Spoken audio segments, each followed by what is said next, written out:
Dr. Vasquez, what should a person do who does work on the computer a lot?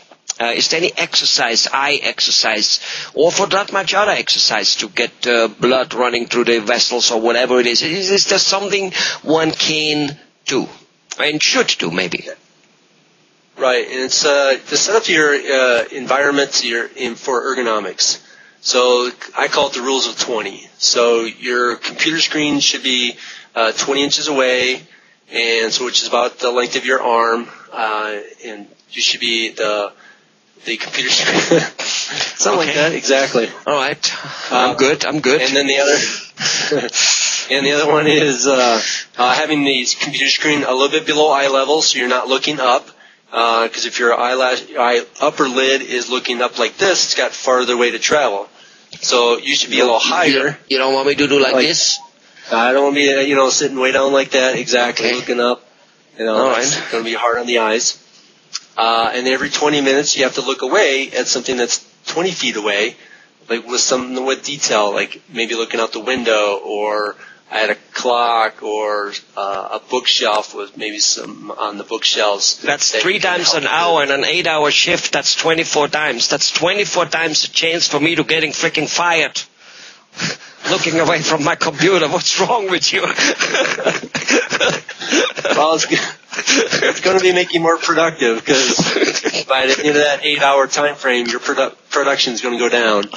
So okay, so look away. That break.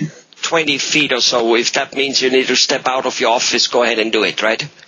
Right. Yeah, if it's for 2 minutes, that's fine. Yeah. Allow your eyes to refocus in those situations. But the constant barrage of looking at these pixels, looking at that screen all day long is just going to wear on the eyes. Okay. So basically, is important. Balance it. Anything else? No, that's key things. Okay. All right. Good. Does that go for almost, for other things, for other eye exercises, not just the computer, but overall, just, is that the type of eye exercise which is there? Look at far and close object in a somewhat balanced way, and yeah. Right. Yeah, there's some other ways you can try and help the focusing muscles. You can take a book and do a trombone and slide it up until it gets out of focus, and then you can slide it back away until it becomes clear. And doing that, it's kind of like a little push-up for the muscles that make you focus up close and far away. There's some proof in that to help your eyes be more flexible, make the lens. It's actually the lens of the eye be more flexible. I mean, the muscles that bend that lens to autofocus, like a camera, need to be worked out more. I mean, it's going to harden anyway.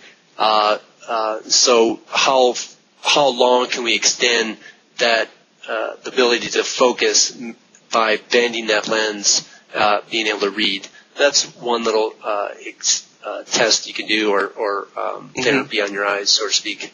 Okay, all right. In fact, in that extent, from what you just said, I have seen glasses which are really not glasses. Those are glasses with lots of little holes in it, and you try to learn how to read through those holes. I have tried them, because somebody had them, and I said, "What's that all about?" And the person told me, and I looked through it, and holy and behold, it almost worked a little bit like a magnifying glass, or at least it had the effect like, like when you read in the sunlight, where in the sunlight I can read the newspaper, inside, even though it's nice and light, I cannot. So is there anything, is that the similar effect what you just have by kind of like looking through exercising the eye or what? Sort of. With the pinhole effect, you're getting the one ray of light that goes through that one hole and able to focus right on your eye. And that's why when it's bright, your pupil gets really small and it works like a pinhole. So there's this one bit of image ray that gets focused or put on the back of your eyes, and which is you're not having to work at it. So that's called a pinhole effect. The focusing, the exercise is to make the lens more flexible. Okay. Got it. Okay. Now, does that pinhole effect, if a person uses that, is that only in that moment can read a little better, or is that something which then has a long-term effect and starts exercising the eye in a way that it will last, or not really? No, I mean, even if with any pinhole, with any type of person, any person that has some type of visual correction, whether it just be for reading or just be far away, there always will be that one image that goes focused into the eye. So a pinhole is not really doing any exercises to the eyes. Okay, I got it. It's just for that moment. It might work. So if you're out of what you might call it, magnifying glass, and you can create a pinhole effect, you might be able to read what you want to read. That's right. Take a piece of paper, put a hole in it, and just hold it up to your eye, and you might be able to read that way. You might be able to read it enough to crack the code. Goodbye. Right. Okay. Thanks a lot. Thank you.